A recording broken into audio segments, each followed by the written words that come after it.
Mukunda jewellers మొట్టమొదటి factory outlet లో long హారాల పండుగ. ఈ ఆఫర్ నవంబర్ 8 నుండి 16 వరకు.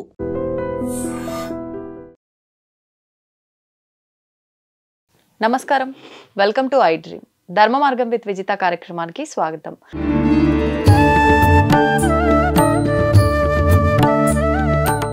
నమస్కారం అండి. శ్రీమాత్రి గురుగారు, కార్తీక మాసం అంతా మనం చేసే పూజలు, దానాలు, హోమాలు, వ్రతాలు, ఈ విధానాలన్నీ ఆచరిస్తే మంచి ఫలితం వస్తుందంటారు, వాస్తవం. కానీ ఇంత చేస్తే వచ్చే ఫలితం కన్నా కూడా లాస్ట్న అంటే పాడ్యమి రోజున కనుక మనం చేస్తే మాత్రం ఇంకా రెట్టింపు ఫలితం వస్తుంది అని అంటూ ఉంటారు. అసలు ఆ రోజు ఏం చేయాలి, ఏం చేస్తే రెట్టింపు ఫలితం వస్తుంది? చాలా మంచి ప్రశ్న అండి. ఇది పూర్వకాలంలో జరిగినటువంటి ఒక కథానుసారంగా కూడా దీనికి ఒక కథ ఉంది. పోలీస్ వర్గము అని అంటూ ఉంటారు. అయితే పూర్వకాలం అంటే ఈ కార్తీక మాసంలో అసలు ఏమీ చెయ్యనటువంటి వాళ్ళు, కనీసం దేవుడికి 2 చేతులు జోడించి నమస్కారం కూడా చేయనటువంటి వాళ్ళు ఎవరైతే ఉంటారో, ఈ పొలి పాడ్యం అంటే అమావాస్య తర్వాత వచ్చే పాడ్యమి ఏదైతే ఉంటుందో ఆ పాడ్యమి రోజున శివారాధన చేసుకోవడము, అలాగే శివుడికి అభిషేకాది క్రతువులు చేసుకోవడము, అలాగే ఆ రోజున చేసేటటువంటి శివ క్రతువులకు చాలా ప్రత్యేకమైనటువంటి విధానాలు ఉన్నాయని చెప్పి శాస్త్రం తెలియజేయడం జరిగింది. అంటే కార్తీక మాసాన్ని వినియోగించుకోలేనటువంటి వారు ఎవరైతే ఉంటారో ఈ పొలి స్వర్గం నాడు శివారాధన చేసుకోవడం అనేటటువంటిది, దీపారాధన చేసుకునేటటువంటిది చాలా విశేషమైనటువంటి ప్రాశస్తాన్ని సంతరించుకుంది అనేటటువంటి. పూర్వకాలం ఏంటంటే పొలి అనేటటువంటి ఒక గృహిణి ఉండేటటువంటిది. ఆమె ఈ కార్తీక మాసంలో చేసేటటువంటి ఏ పని కూడా సరిగ్గా చేయకపోవడం వల్ల ఆమె ఎప్పుడైతే ఈ కార్తీక మాసం అయిన తర్వాత పొలిపాడ్యమి నాడు ఆమె చేసినటువంటి శివారాధన, ఆమె చేసినటువంటి ఆ యొక్క విశేషమైనటువంటి అభిషేకాలు, ఆమె చేసినటువంటి శివుడికి సంబంధించినటువంటి ఎన్నో రకాలైనటువంటి అంశాలు చేసింది కాబట్టి నిరంతరం చేసుకోలేనటువంటి వారు ఎవరైతే ఉంటారో ఈ పొలి స్వర్గం నాడు ఒక్కరోజు చేసుకుంటే ఆ నెల రోజుల యొక్క పుణ్య ఫలితం ఏ రకంగా అమావాస్య రోజు మనం గత వీడియోలో చేసుకున్నామో అదే రకమైనటువంటి తరహా ఈ పాడ్యమి రోజున కూడా చేసుకోవచ్చు అని శాస్త్రము. అంటే కార్తీక మాసాన్ని వినియోగించుకోలేనటువంటి వారు పొలి స్వర్గాన్ని వినియోగించుకుంటే కార్తీక మాసం చేసినటువంటి పుణ్య ఫలితం అంతా దక్కుతుంది అని శాస్త్ర నిర్ణయము. అందులోనూ ఈ పొలి స్వర్గం నాడు చేయవలసింది ఏంటంటే దీనికి ఒక వ్రతకథ లాంటిది కూడా ఉంటుంది. ఆ పొలి స్వర్గం నాడు దీపారాధన, తులసి కోటకు ఆరాధన, ఆ రోజున శివారాధన, ఆ రోజున విష్ణువు యొక్క ఆరాధన, ఆ రోజున ప్రత్యేకంగా 365 వత్తులు వెలిగించుకునేటటువంటి ఆరాధన, ఇవన్నీ కూడా చేస్తే ఇప్పుడు మామూలుగా కార్తీక పౌర్ణమి వస్తే ఎలాంటి క్రతువులు అయితే చేస్తామో అదే రకములైనటువంటి క్రతువు పొలి స్వర్గం నాడు చేసుకోవచ్చు అని శాస్త్ర నిర్ణయం. కాబట్టి ఈ రకంగా చేసుకుంటే ఆ శివుడి యొక్క సంపూర్ణమైనటువంటి అనుగ్రహం కలుగుతుంది. అలాంటి విధానాలే పొలి అనేటటువంటి ఒక గృహిణి చేసి అలాంటి శివుడి యొక్క అనుగ్రహం పొందింది అనేటటువంటి కథ ప్రాచుర్యంలో ఉంది. కాబట్టి అందుకే ఈ రోజున ఈ రకమైనటువంటి విధానాలు చేసుకోవచ్చు. అలాగే ఆ పొలి అనేటటువంటి ఆమె శివారాధన చేసుకున్నటువంటి సమయంలో తన అత్తగారు ఏమి చేయించేటటువంటిది కాదట.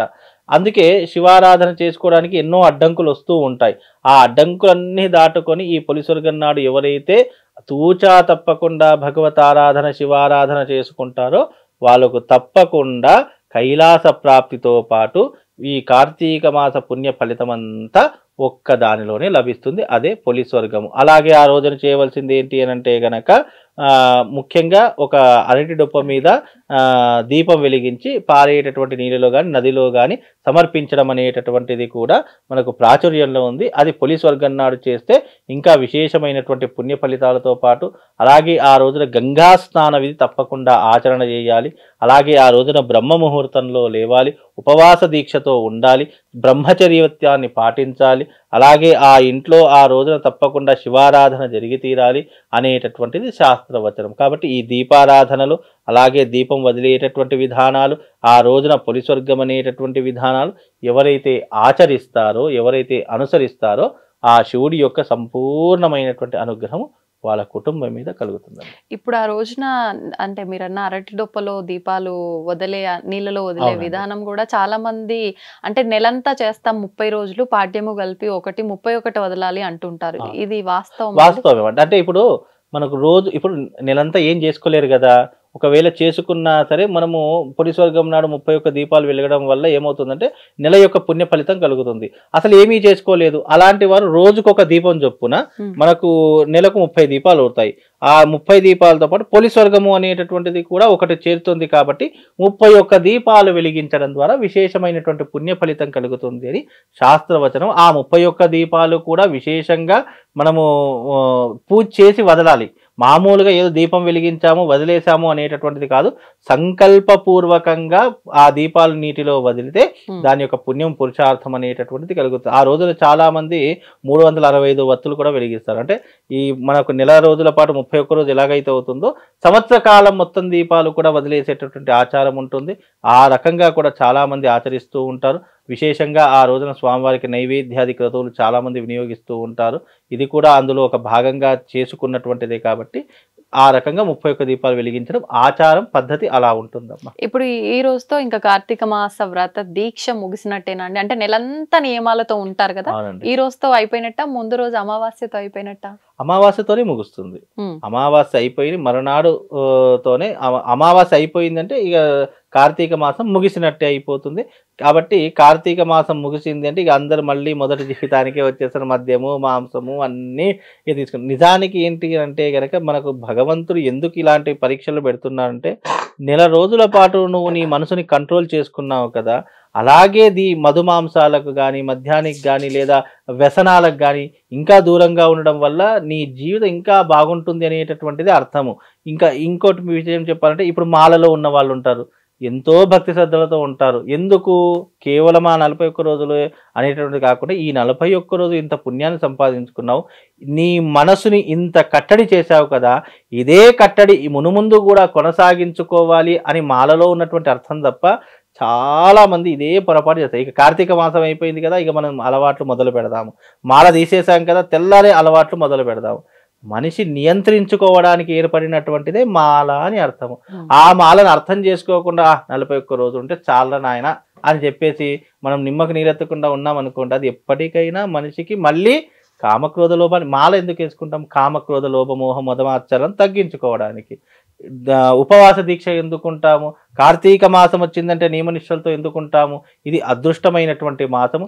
ఈ మాసంలో మనం ఉపవాసము అలాగే దేవతా అర్చనము అలాగే దానము ధర్మం చేయడం వల్ల పుణ్యం కలుగుతుందని ఏ రకంగా అనుకుంటావో, ఈ నెల రోజుల పాటు నీ జీవితాన్ని ఎలా గడిపావో అదే జీవితాన్ని మునుముందు గడపడానికి ప్రయత్నించాలి, ప్రయత్నపూర్వకంగా నువ్వు చేసుకోవాలి అనేటటువంటి విధానమే మన పూజలో ఉన్నటువంటి గొప్పతనం. అది అర్థం చేసుకోకుండా 41 రోజు ఉన్నాము అయిపోయింది, నెలంతా కార్తీక మాసం ఉంది ఇక అయిపోయింది అంటే మళ్ళీ మనిషి జీవితం మొదటికే వస్తుంది. కాబట్టి కొద్దిగా జ్ఞానం ఉన్న ప్రతి ఒక్కరూ ఆలోచన చేసి నెల రోజుల పాటు ఉన్నావు అంటే నీది నువ్వు ఎంత నియంత్రించుకున్నావు, ఎంత కంట్రోల్లో ఎంత ఆధీనంలో నీ శరీరాన్ని పెట్టుకున్నావు అనేటటువంటిది ఆలోచిస్తే అన్నీ కూడా సక్రమంగా జరుగుతాయండి. ఈ రకమైనటువంటి విధానాన్ని చేసుకుంటే అన్ని రకాలుగా బాగుంటుంది. పోలీస్ వర్గం కూడా అదే రకమైనటువంటి విధానం. నెల రోజుల పాటు చేయలేనటువంటి వారు కనీసం ఎక్కువ రోజైనా చేస్తే పుణ్యం పురుషార్థంతో పాటు అదృష్ట యోగం కలిసి వస్తుంది. మళ్ళీ ఇంకోటి ఏంటంటే అమావాస్య అయిపోయింది అంటే మీకేదో తాగడానికి తినడానికి అర్హత దొరికిందని కాదు, కనీసం ఈ నెల రోజుల పాటు ఇంత నియంత్రించుకోగలుగుతున్నారు కదా, ఇదే రకమైనటువంటి పద్ధతిని అలవాటు చేసుకోండి. ఇప్పుడు ఒక చిన్న పిల్లవాడికి చిన్ననాటి నుండి ఏది అలవాటు చేస్తామో అదే పెరిగి పెద్ద అయిన తర్వాత అదే అలవాట్లు ఉంటాయి, అలవాట్లు ఏం మార్పు ఉండదు. అలాగే నీ జీవితాన్ని మలుచుకోవడానికి మాల అనేటటువంటిది, ఒక పూజా వ్రతం అనేటటువంటిది, అలాగే ఒక మాసం అనేటటువంటిది నీ జీవితాన్ని ఉద్ధరింపజేసేటటువంటిది. దాన్ని అదే రకంగా మలుచుకునే ప్రయత్నం చేయాలి తప్ప మనము దీక్ష అయిపోయింది లేదా ఈ మాసం అయిపోయింది లేదా నేను అనుకున్నటువంటి రోజు ఈ మధ్యకాలం చాలా మంది అబ్బా నేను ఒక 11 రోజులు అన్నీ మానేస్తాను అని చెప్పి చాలామంది అనుకుంటారు. 11 రోజులు చాలా నిక్కచ్చిగా ఉంటారు. ఇక 12వ రోజు స్టార్ట్ అయింది, ఈ 11 రోజులంతా ఒక్క రోజులో ముగించేస్తూ ఉంటారు. అలాంటి దౌర్భాగ్య స్థితిలో ఉన్నాము. అలాగే పుణ్యం కూడా అలాగే, నువ్వు నెలంతా చేయనటువంటి స్థితిలో ఈ పోలీసు వర్గం నాడు చేసుకుంటే ఆ నెలంతా పుణ్యం ఇందులో జమ అవుతుంది అని శాస్త్రం. ఏ రకంగా నువ్వు నీ మనసును నియంత్రించుకోవడానికి నేను ఒక 5 రోజులు ఉంటాను, ఒక 11 రోజులు ఉంటాను, ఒక నెల రోజుల పాటు ఉంటానని చెప్పేసి పుణ్యాన్ని సంపాదించుకుంటావో దీనిలో కూడా అదే రకమైనటువంటి భాగం ఉంటుందమ్మా. ధన్యవాదాలు గురు. సంబంధించిన సమస్య ఎంత ఘోరంగా ఉంది అంటే విదేశాల నుంచి అంటే గత కొన్ని నెలల క్రితం వరకు మనం విదేశాల్లో మాత్రమే ఉద్యోగాల నుంచి తీసేస్తున్నారు, అందరూ ఇండియాకు వచ్చేస్తున్నారు, ఈ రకమైన విధానాలు విన్నాము. ప్రస్తుతం మన దగ్గర కూడా అంటే అది ఎటువంటి ఉద్యోగమైనా సరే ఈ రోజు ఉన్న ఉద్యోగం పొద్దున మనం లేచేసరికి అసలు ఉంటుందా, ఏం వార్త వినాల్సి వస్తుంది ఉద్యోగానికి సంబంధించి అనే భయం ఎక్కువైపోయింది ప్రతి ఒక్కరిలో కూడా. అది చిన్న ఉద్యోగమా పెద్ద ఉద్యోగమా ఇదంతా ఏం లేదు, ఉద్యోగం కాపాడుకోవడమే ఇప్పుడు పెద్ద బాధ్యతగా అయిపోయింది. మనం కాపాడుకోవడానికి విశ్వ ప్రయత్నాలు చేసినా కూడా మన చేతుల్లో లేని పరిస్థితి చూస్తున్నాం. ఏం చేయాలంటారు ఈ ఒక పెద్ద సమస్యకి? మనం ఏం చెయ్యాలి అనేదానికంటే అసలు ఎందుకు ఈ రకంగా జరుగుతుంది అనేది ప్రధానమైనటువంటి కారణం. ముఖ్యంగా దీనికి ప్రధానమైనటువంటి కారణం ఏంటంటే టెక్నాలజీ పెరిగిపోయేటటువంటి సూచనలు ఒకటి. అంటే 10 మంది చేయాల్సినటువంటి పని ఒక కంప్యూటర్ ఒక రోజులో చేసేస్తూ ఉన్నది. అంటే దానికి ఏఐ రావడం ఒక కారణం అవుతూ ఉంటుంది, టెక్నాలజీ పెరిగినటువంటి కారణం అవుతుంది. అలాగే మనకి ఏ సమస్య ఉన్నా గూగుల్లో ఒకటి కొడితే ఆ సమస్యకు పరిష్కారం అదే చెప్పడం ఒక కారణం అవుతూ ఉంటుంది. అంటే 10 మంది చేసేటటువంటి పని ఒక సిస్టమ్ చేసేస్తుంది.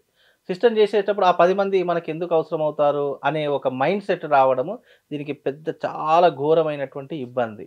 అలాగే అమెరికాలో కూడా టెక్నాలజీ పెరిగిపోయింది కాబట్టి మనుషులతో అవసరం ఉండట్లేదు. ఇప్పుడు రానున్న కాలంలో మనుషులతో పని లేకుండా రోబోట్లే పనిచేస్తాయి, యంత్రాంగాలే పనిచేస్తాయి. ఒక మనిషి లేకుండా కూడా మనిషికి కావాల్సిన వస్తువులన్నీ తయారు చేసే మిషన్లు అలాంటివి వచ్చేసాయి. ఇక మనిషితో ఏం ప్రయోజనం ఉంటుంది చెప్పండి? ఆల్రెడీ మనం ఎన్ని రెస్టారెంట్లలో రోబోట్లు చూస్తున్నాము. రెస్టారెంట్ లో అసలు ఇంతకు ముందు ఏదైనా పదార్థాలు చేయాలంటే ఒక చపాతీ చేయాలన్నా మనిషి అవసరం, ఇప్పుడు మిషన్లు వచ్చేసాయి. ఇక మనిషితో ఏం పని ఉంటుంది? ఒక మనిషి రోజులో 100 చపాతీలు చేస్తే అదే మిషన్ రోజుకి 1000 చపాతీలు చేస్తుంది. అంటే అలాంటి మిషన్లు వచ్చేసాయి. అలాగే ఇప్పుడు ఇంట్లో పని చేసేటటువంటి వ్యక్తులు దొరకకపోతే రోబోట్లు తెచ్చి పెట్టుకుంటున్నారు. అంటే ఒక మనిషి చేయవలసిన పని ఒక యంత్రం చేస్తుంది. కానీ అలా చేయడం వల్ల ఏమవుతుంది? జనాలకి ఏంటి అంటే జనాలు మాకు అవసరం లేదు, ఎందుకంటే మాకు ఇక్కడ సిస్టమ్ నడుస్తుంది. ఇప్పుడు కంపెనీస్ కానివ్వండి, లేదా ఉద్యోగస్తులకు కానివ్వండి, లేదా ఎవరికైనా వాళ్ళకి ఏం కావాలి? పై అధికారులకు పని కావాలి. పని ఏ రకంగా కంప్లీట్ కావాలి అనేది వాళ్ళు ఆలోచిస్తారు. అది మనిషి ద్వారా అయిందా, యంత్రం ద్వారా అయిందా, లేదా తంత్రం ద్వారా అయిందా వాళ్ళకి సంబంధం లేదు. కాబట్టి ఇప్పుడు అక్కడ 10 మందితో అవసరం లేనప్పుడు తప్పనిసరిగా ఏ ఉద్యోగమైనా పోతుంది. అది పోవడం అనేటటువంటి టెక్నాలజీ అని పెరగడం ఒక కారణం అయితే, ఈ మధ్యకాలంలో వచ్చిన ఏఐ అనేది ఒకటి ఉంది. ఇప్పుడు ఈ మధ్యకాలంలో న్యూస్లు కూడా ఏఐని పెట్టి న్యూస్ నడిపించేటటువంటి పరిస్థితులు వచ్చాయి.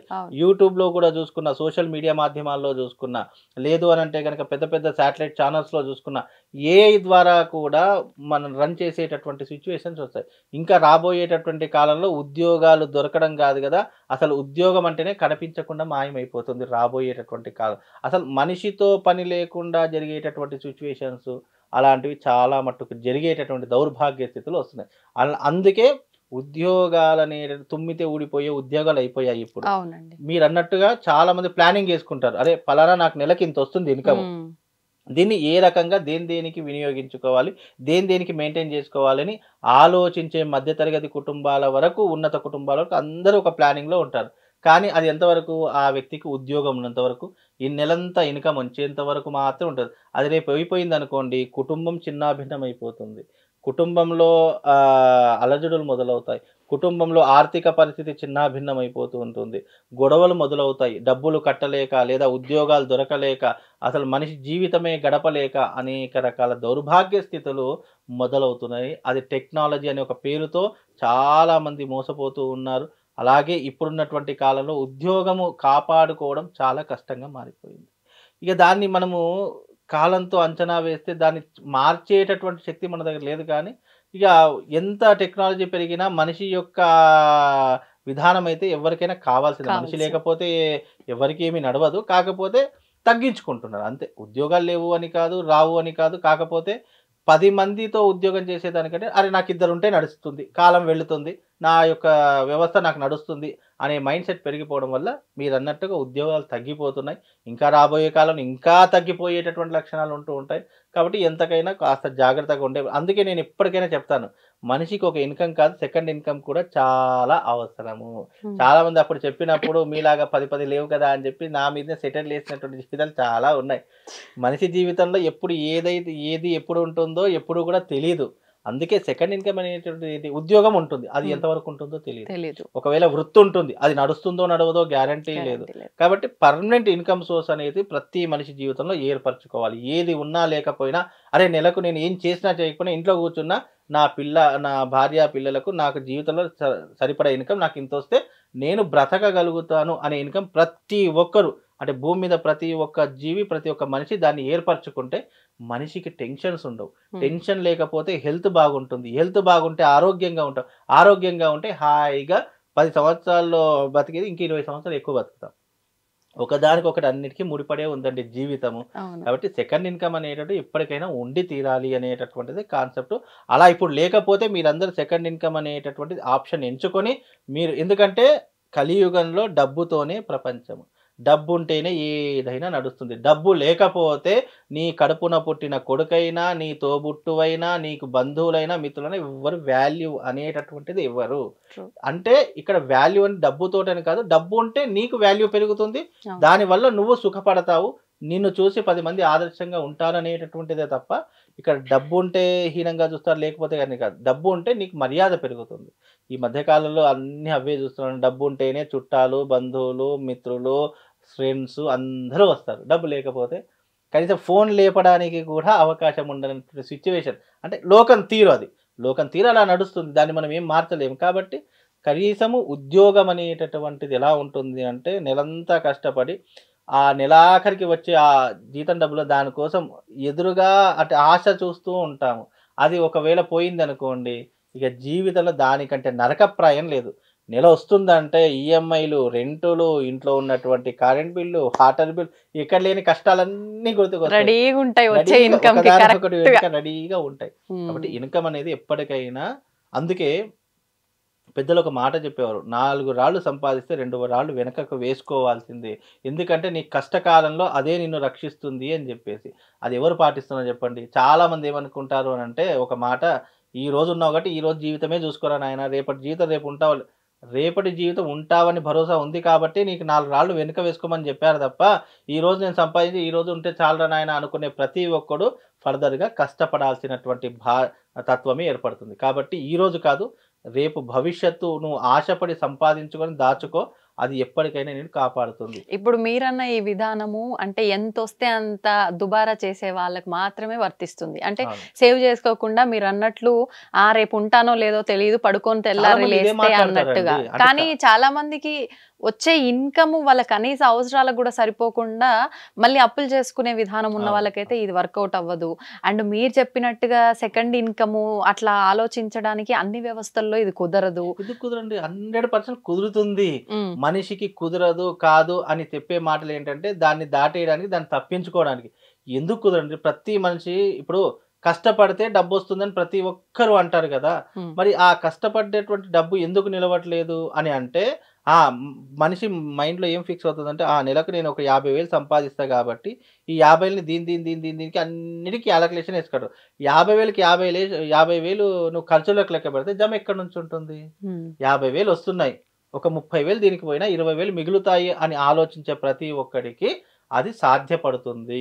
ఎగ్జాంపుల్గా మీ జీతం ఒక 2 లక్షలు అనుకోండి, ఆ 2 లక్షల్లో ఒక 1,00,000 రూపాయలు ఖర్చు పెట్టినా మిగతా 1,00,000 రూపాయలు మనం దాచుకుంటే భవిష్యత్తులో అది ఉపయోగపడుతుందనే ఆశ ఉంటే ఖర్చులు ఆటోమేటిక్గా తగ్గిపోతాయి.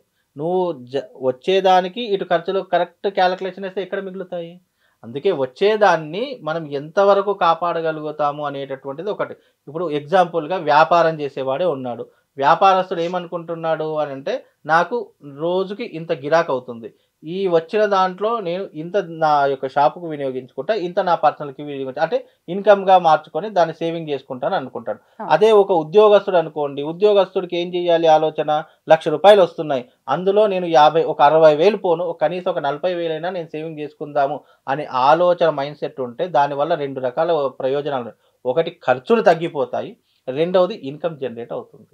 ప్రతి ఒక్క దాంట్లోనే ఉంటుందండి. అది మనము ఆచరించే విధానంలో ఉంటుంది. మీరు 2 లక్షలు సంపాదించి 2 లక్షలకు ఈఎంఐలకి 2 లక్షలు వస్తున్నాయి కదా అని చెప్పేసి లగ్జరీ లైఫ్ కావాలి, నాకు కార్ కావాలి, విల్లాలు కావాలి, బంగ్లాలు కావాలి, లేదంటే అది కావాలి, ఇది కావాలి, ఆశకు అంతు లేదు. ఆశకు అంతు లేదు అన్నప్పుడు నీ ఖర్చులు కూడా అంతు లేకుండా వెళ్ళిపోతాయి. కాబట్టి ఇక్కడ ప్రయోజనాలు తగ్గించుకుంటే ఇన్కమ్ సోర్స్ అనేది పెరుగుతుంది. ఉద్యోగం గురించి మాట్లాడారు కాబట్టి ఉద్యోగము అనేటటువంటిది అది ఫిక్స్డ్ ఇన్కమ్. దానికి ఏమేం చేయాలనేటటువంటిది వాళ్ళు నెలంతా ఆలోచన చేసి దాన్ని ఏ రకం ఒక్కొక్క దానికి డిస్ట్రిబ్యూట్ చేస్తారు. కానీ ఉద్యోగం అనేది నేను ప్రతి ఒక్కరికి స్టార్టింగ్ చెప్తా, ఉద్యోగము ఎప్పుడు ఉంటుందో ఎప్పుడు పోతుందో తెలియదు. ఉద్యోగంలో ఉన్నవాడు జీవితంలో వృద్ధిలోకి రాలేడు. వ్యాపారం ఉన్నటువంటి వాడు, సెకండ్ ఇన్కమ్ ఉన్నటువంటి వాడు ఎక్కడైనా వృద్ధిలోకి వస్తాడు. అది ఆలోచించుకుంటే బాగుంటుంది. ఇంకోటి, దీనికి కారణం టెక్నాలజీ పెరుగుతూ ఉంటుందండి. ఆ టెక్నాలజీ ప్రకారంగానే మనం జీవితంలో ముందుకు వెళ్తూ ఉండాలి తప్ప ఎక్కడ తీసిన గొంగడు అక్కడే నాకు జీతం వస్తుంది కదా, ఇక నాకు కుటుంబం నడుస్తుంది కదా అని అంటే అది ఎప్పుడు ఉంటుందో ఎప్పుడు ఊడిపోతుందో ఎవరికి తెలియదు. అది ప్రైవేట్ సంస్థలకు, గవర్నమెంట్ వాళ్ళకి ఏం దోకా లేదు. అవును. ఎందుకంటే వాళ్ళకు స్థిరత్వం ఉంటుంది. గవర్నమెంట్ తీయాలన్నా కూడా వాళ్ళకు ఒక టైమ్ ఆఫ్ పీరియడ్ ఉంటుంది. వాళ్ళు టైమ్ ఆఫ్ పీరియడ్ అయిపోయిన తర్వాత కూడా వాళ్ళకి పెన్షన్ వస్తుంది. పెన్షన్ వస్తుంది. లేదంటే వాళ్ళకు ఒక ప్రావిడెంట్ డివిడెంట్ ఫండ్ అనే ఒక ఉమ్. బల్క్ అమౌంట్ వాళ్ళకి ఇస్తూ వస్తుంది. ఉంటారు. అవును. కాబట్టి వాళ్ళకి టెన్షన్ లేదు. ఎవరికి ఇబ్బంది? ప్రైవేట్ సెక్టార్ వాళ్లకు, సాఫ్ట్వేర్ ఇంజనీర్లకు, లేదు అని అంటే కనుక ప్రైవేట్ రంగంలో ఉన్నటువంటి వీళ్లకు ఎప్పుడు ఉంచుతారో ఎప్పుడు తీసేస్తారో తెలియట్లేదు. ఇంకా రాబోయే కాలంలో ఉద్యోగాలన్నీ వెళ్ళిపోతాయి. ఇక ఉద్యోగం చేయడానికి మనిషి ఉద్యోగ అవకాశాలు తగ్గిపోయి మనుషుల యొక్క భారం పెరిగిపోయేటటువంటి తరహాలు రాబోయే రోజుల్లో వస్తాయి. కాబట్టి అలా జరగకుండా ఉద్యోగాలకు సెకండ్ ఆప్షన్ ఎంచుకునే ప్రయత్నం చేయండి. లేదా మీ దగ్గర ఒక అమౌంట్ ఉంది, దాన్ని మీరు ప్రతి నెల ఎంతవరకు ఉంటే మీకు ఇన్కమ్ వస్తే బాగుంటుంది అనుకునేంత ఎవరైతే ఉన్నారో వాళ్ళు దానికి తగినటువంటి విధంగా దాన్ని ఇన్వెస్ట్మెంట్ కానీ డిపాజిట్ కానీ చేస్తే ఇక అంతకు మించి ఉద్యోగం దేనికి చేస్తాం? బ్రతకడానికి. మరి బ్రతకడానికి మన దగ్గర డబ్బు ఉన్నప్పుడు ఆ వచ్చేటటువంటి డబ్బు మనకు నెల ఎంత కావాలో మనం ఒక అంచనా వేసుకుంటే అది వస్తే ఉద్యోగం ఉన్నా లేకపోయినా మనం హ్యాపీగా బ్రతకగలుగుతాము అనేటటువంటిదే నా సలహా అండి. ఇప్పుడు మీరు చెప్పిన ఈ విధానాలన్నీ బాగున్నాయి, ఇవన్నీ ఆచరించాలి కరెక్ట్ గా అంటే ఉద్యోగం ఖచ్చితంగా ఉండాల్సిందే. ఇప్పుడు తీసేసే లిస్ట్ లో నేను ఉండకూడదు అనుకున్న వాళ్ళు ఏదైనా పరిహారం చేసుకుంటే చేసుకోవాలి కదా. ఇప్పుడు పరిహారాలు అన్నారు, వాస్తవమే. అది పెద్ద పరిహారం అని నేను చెప్పాను. చిన్న పరిహారం అంటే మనిషి చేయగలిగినటువంటి పరిహారమైనా గిది చేస్తే మనకి ఏమొస్తుంది కదా అని కొట్టి పారేసే వాళ్ళే ఉన్నారు తప్ప చేసే వాళ్ళే అయినా నమ్మకంతో చెప్తున్నాను. బ్రహ్మ ముహూర్తంలో లేచి ఉదయం 5 నుంచి 6 గంటల మధ్య కాలంలో నేను ఒక మంత్రం చెప్తాను. ఆ మంత్రం కనుక మీరు నిరంతరం ఉపాసన చేసుకుంటే మీకు స్థిరత్వం ఏర్పడుతూ ఉంటుంది. ఒకవేళ మీకు ఉద్యోగం ఆల్రెడీ ఉంటే కనుక ఉద్యోగంలో స్థిరత్వం ఏర్పడుతుంది. మీకు జీవితంలో వృద్ధిలోకి రాగలుగుతారు, పై అధికారంలోకి వెళ్ళగలుగుతారు. అలాగే మీకు జీవితంలో ఉద్యోగుల స్థిరత్వం తప్పకుండా ఏర్పడి మీకు జీవితంలో సకల లాభాలు కలుగుతాయి. అదేంటి? మనం రోజు చెప్పుకునే మంత్రమే. వక్రతుండ మహాకాయ సూర్యకోటి సమప్రభ నిర్విఘ్నం కురుమే దేవ సర్వ కార్యేషు సర్వదా. ఇది అందరికీ తెలిసిన మంత్రమే. కానీ ఈ చిన్న మంత్రం చేసుకోవడానికి కూడా బద్ధకం ఎక్కువైపోతుంది. 5 గంటలకు బ్రహ్మ ముహూర్తంలో లేవాలి అంటే మనిషితో కానటువంటి పని. వామ్మో అంటారు. అంటే ఎందుకు చెప్తున్నా అంటే నీ గురించి నువ్వు కూడా చేసుకోకపోతే రేపు ఉన్నటువంటి ఉద్యోగం కావచ్చు, లేదా వాడు ఎప్పుడు తీస్తాడనే భయం కావచ్చు, అంత ఒక నెలంతా కష్టపడి ఒకడు జీతం ఇస్తున్నాడంటే అనేవాడికి నువ్వు ఇంత భయపడుతున్నావే, మరి నీ గురించి నువ్వు భయపడి ఈ యొక్క చిన్న మంత్రం బ్రహ్మ ముహూర్తంలో చదువుకోవడం వల్ల నీకు వచ్చే నష్టం ఏంటి అనేది ఎవరు ఆలోచించడం లేదు. ఇవన్నీ చేసుకుంటే నిజంగానే ఆగుతాయా అంటే ఆగుతాయి. అది ఎలా ఆగుతాయి అంటే ఆ మంత్రానికి ఉన్నటువంటి శక్తి ఎలాంటిది, నువ్వు లేచినటువంటి ముహూర్తం అలాంటిది, నువ్వు ప్రాతకాలంలో ఇప్పుడు విఘ్నేశ్వరుని దేనికి సూచికగా చూస్తామంటే విఘ్నాలు దూరం చేయడానికి. విఘ్నేశ్వరుడు అంటేనే ఆటంకాలు దూరం చేయడానికి, ఉన్నటువంటి దాంట్లో జ్ఞానం కలగడానికి. ఈ 3 కూడా ఇచ్చేటటువంటిది విఘ్నేశ్వరుడు. నేను చెప్పిన మంత్రం ప్రతి ఒక్కరికి వస్తుందండి. వక్రతుండ మహాకాయ సూర్యకోటి సమప్రభ నిర్విఘ్నం కురుమే దేవ సర్వకార్య. చిన్న మంత్రమే, అందరికీ తెలిసిన మంత్రం. ఇది చేసుకోవడానికి కూడా బద్ధకం మొదలవుతుంది. మనిషికి అంత బద్ధకం ఉన్నప్పుడు ఇంకేం నెరవేరుతాయి? ఒకవేళ సంఖ్య మీ ఓపిక. నేను ఒకటే చెప్తా, సంఖ్య చెప్పాను అనుకోండి ఉన్నది కాస్త ఊడిపోయేటటువంటి సిచ్యువేషన్స్ ఉంటాయి. బట్ సంఖ్య ఏం అవసరం లేదు, నీ ఓపిక. 11 సార్లు చేసుకుంటావా, 21 సార్లు చేసుకుంటావా, 108 సార్లు చేసుకుంటావా, 1008 సార్లు చేసుకుంటావా, నీ యొక్క ప్రాప్తంలో అది ఇమిడీకృతమై ఉంటుంది. కాబట్టి ఆ రకంగా ఆలోచన, ఇది చిన్న మార్గం చేసుకోండి. నీకు స్థిరత్వం దొరకకపోతే నన్ను అడగండి. అది చిన్న మంత్రమే, కానీ దాని యొక్క శక్తి అనంతము. చూడ్డానికి విశ్వం ఇంతే ఉంటుంది, మనకు పెద్దగా కనిపిస్తుంది, భగవంతునికి ఇంతే విశ్వము. కాబట్టి ఇంత విశ్వంలో అందరినీ రక్షించేవాడు భగవంతుడు.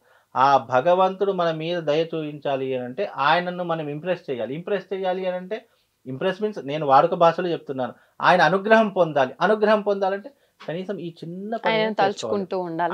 అంతే. మరి ఇప్పుడు నేను ఏమంటున్నాను, తలుచుకోవాలి. ఎందుకు తలుచుకోవాలి?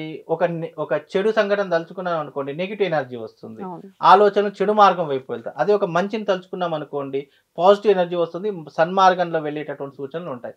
కాబట్టి మనసు మంచిదైతే బుద్ధి మంచిదవుతుంది, బుద్ధి మంచిదైతే ఆలోచనలు మంచిగా ఉంటాయి, ఆలోచనలు మంచిగా ఉంటే భగవంతుని అనుగ్రహం కలుగుతుంది, భగవంతుని అనుగ్రహం కలిగితే ఉద్యోగం నుంచి ఎవరు మనల్ని తీసేయలేరు అనేది గుర్తుపెట్టుకోండి.